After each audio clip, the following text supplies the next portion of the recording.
3,5 tahun. Waktu yang kedengarannya singkat ya, tapi dalam rentang waktu itu, sebuah tatanan kolonial yang udah berdiri ratusan tahun bisa runtuh, jutaan nyawa melayang, dan secara nggak terduga, benih-benih sebuah negara baru justru tertanam.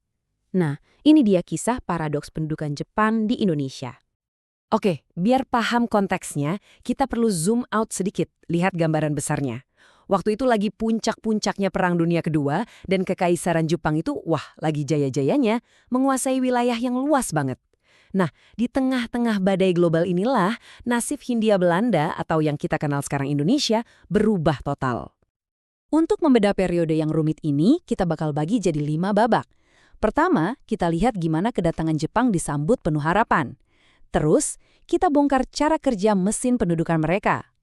Lanjut, kita lihat gimana perlawanan muncul di tengah penindasan. Lalu gimana kekalahan Jepang justru buka jalan buat kemerdekaan.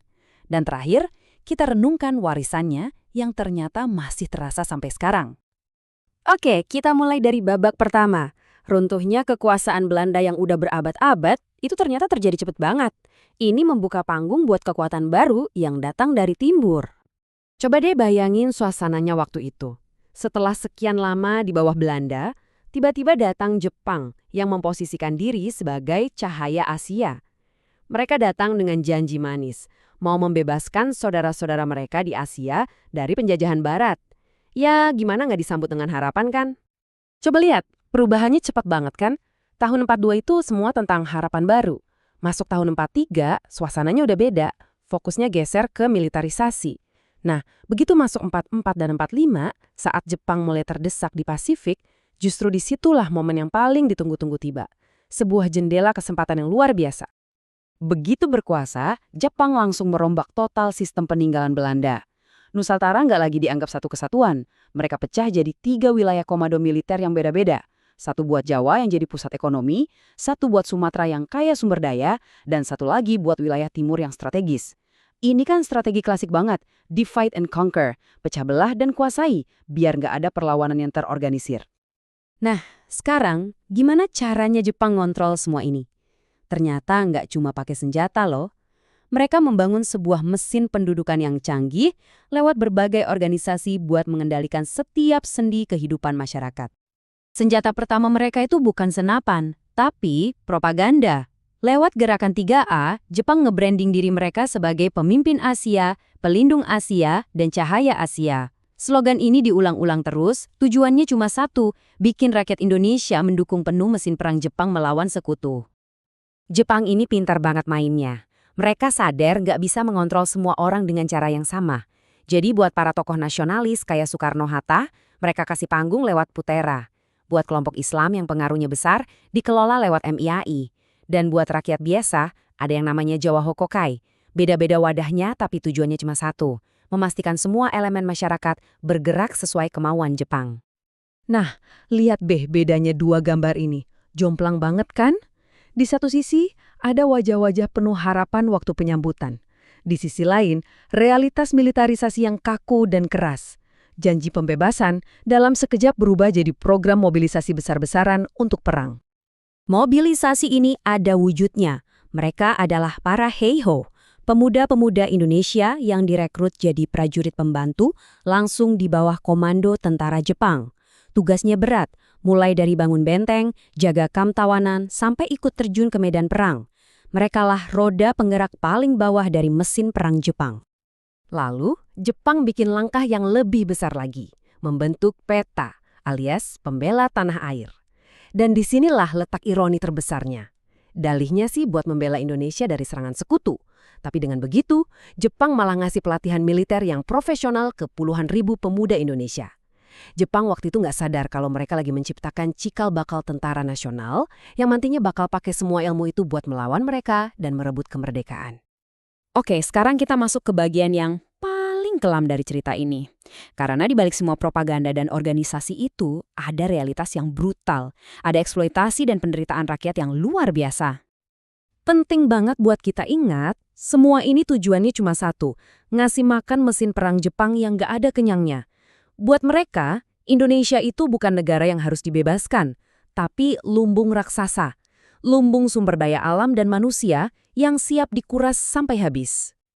Dan eksploitasi ini dirasain di setiap rumah. Coba bayangin jadi petani waktu itu. Dipaksa menyerahkan sebagian besar hasil panen padi, sementara keluarga sendiri di rumah kelaparan. Semua tambang dan perkebunan diambil alih buat kepentingan Jepang. Bahkan tanah pun dipaksa ditanami pohon jarak, bukan buat makan, tapi buat minyak pelumas mesin perang. Dan puncaknya, ada satu kata yang jadi simbol penderitaan di era ini, Romusha. Jutaan rakyat Indonesia dipaksa kerja di proyek-proyek raksasa yang brutal di seluruh Asia Tenggara. Kondisinya nggak manusiawi dan angka kematiannya sangat-sangat tinggi. Hasilnya, ya bisa ditebak, hancur lebur. Waktu hasil panen diambil paksa dan tenaga kerjanya dijadikan romusa, kelaparan merajalela di mana-mana. Lahan-lahan pertanian jadi kering kerontang, menciptakan krisis kemanusiaan yang sangat dalam. Tapi ya, penindasan selalu melahirkan perlawanan. Rakyat Indonesia nggak tinggal diam. Di Tasikmalaya dan Aceh, perlawanan dipimpin para ulama. Di Indramayu, para petani yang marah akhirnya memberontak. Dan puncaknya, yang paling bikin Jepang kaget datang dari Blitar. Pasukan peta, pasukan yang mereka latih sendiri, justru berbalik mengangkat senjata melawan mereka. Dan dari sini, kita masuk ke babak akhir yang penuh kejutan. Ketika posisi Jepang di kancah Perang Dunia makin lemah, justru disitulah sebuah kesempatan emas buat kemerdekaan Indonesia muncul. Tahun 1945 itu benar-benar kayak roller coaster sejarah. Awalnya Jepang yang udah kepepet mulai kasih janji kemerdekaan, terus membentuk BPUPKI.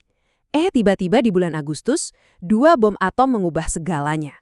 Jepang menyerah tanpa syarat. Nah, di momen inilah terjadi kekosongan kekuasaan. Sebuah celah sempit yang langsung dimanfaatkan oleh para pemimpin bangsa, didorong oleh para pemuda buat bergerak cepat memproklamasikan kemerdekaan. Jadi, apa sih warisannya? Apa yang tersisa dari 3,5 tahun yang penuh gejolak ini? Ternyata warisannya itu kayak dua sisi mata uang. Ada luka yang sangat dalam, tapi di saat yang sama ada juga benih-benih buat sebuah negara baru. Ini dia paradoks utamanya. Di satu sisi, ada penderitaan yang nggak terbayangkan, kelaparan, romusha, jutaan korban jiwa. Tapi di sisi lain, secara nggak sengaja pendudukan ini malah menguatkan rasa kebangsaan kita, bikin bahasa Indonesia makin populer sebagai bahasa persatuan, dan yang paling penting, melahirkan sebuah angkatan bersenjata yang terlatih. Dan jejak-jejaknya, percaya atau enggak, masih ada sampai sekarang loh. Cikal bakal Tentara Nasional Indonesia kita, ya para perwira lulusan peta itu. Bahkan struktur administrasi paling kecil di lingkungan kita, rukun tetangga atau RT dan RW, itu sistem yang dibentuk di zaman Jepang buat memudahkan kontrol. Jadi suka nggak suka, jejak periode ini masih ada dalam kehidupan kita sehari-hari. Jadi, ini ninggalin kita sama satu pertanyaan besar buat direnungkan. Gimana bisa sebuah periode pendudukan yang begitu brutal dan destruktif, justru secara nggak sengaja, malah jadi katalisator yang membuka jalan menuju kemerdekaan sebuah bangsa? Sejarah emang seringkali penuh dengan ironi ya.